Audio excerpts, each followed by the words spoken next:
I walked away from my wedding. Yes, I ditched everything and I refused to show up. I have been asked all kinds of questions on different levels. Why did you walk away? Why did you wait till that day? I have also been rebuked and qualified by all kinds of adjectives depending on which perspective it is being seen from.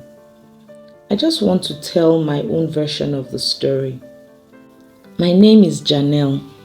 I am the last of 3 children and an only girl. There is a 5-year gap between my brothers and I, and they have always been very protective of me. I looked up to both of them as my heroes. My parents did not spoil me, but my brothers did. They bought me everything I wanted ever since they were teenagers, even if they did not have the money. Once I requested for something from them, they would save up and get it for me. I grew up knowing that I was loved and I was safe once my brothers were around.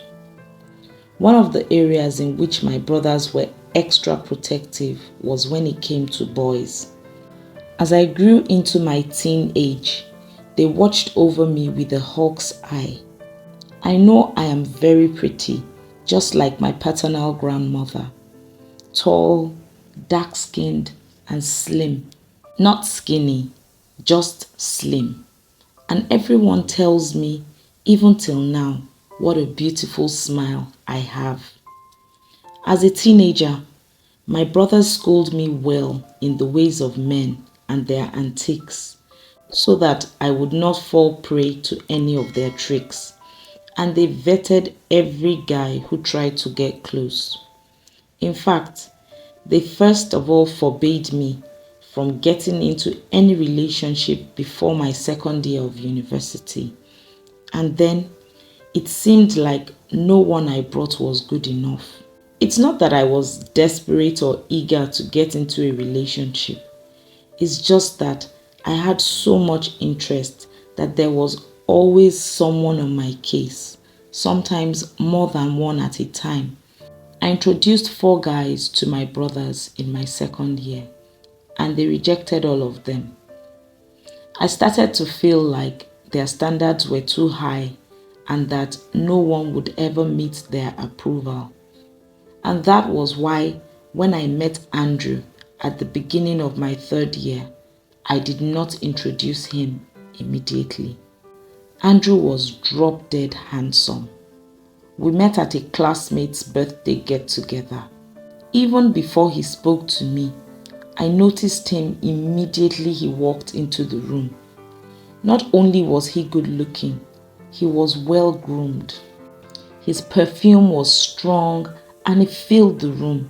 His outfit was simple, but I could tell it was expensive, and his shoes were classy. You could not help but notice him. I was with my friend talking when he walked over and tapped me on the shoulder. It was his perfume I smelled before I even turned around. My friend excused herself and left us both alone, and we got talking. From the way he looked, I was so sure he was not a student any longer. He seemed too cultured and mature to be one of us. But I was surprised to find out he was in his final year, just a year ahead of me, even though he was 2 years older. I knew I wanted to be in a relationship with him before he even asked me about a month later. I did not want my brothers to reject him, so I did not tell them until we had been together for about 3 months. Of course, they were not happy with me, but they still asked to meet him. My eldest brother felt that he was a bit too smooth, but the other one was a bit more accepting. The thing I noticed, however, was that even though he was polite and civil to my brothers, he did not really become friendly with them. According to him, they did not seem to like him much. I managed to reassure him, but he remained guarded all through our relationship. I was smitten, and I did not really pay too much attention.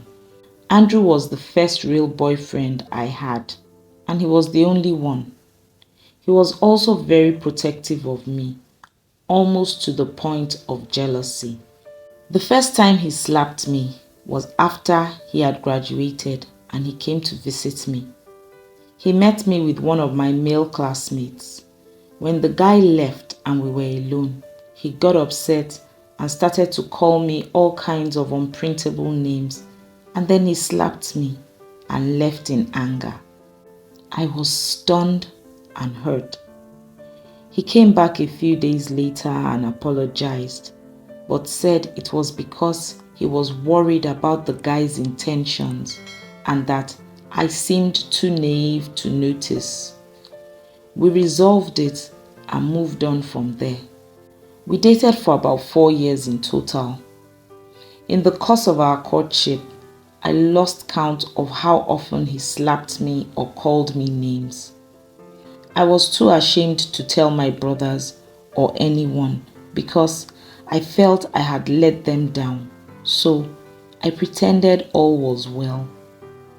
I started sleeping with Andrew to prove to him that I was still a virgin when he accused me of being promiscuous.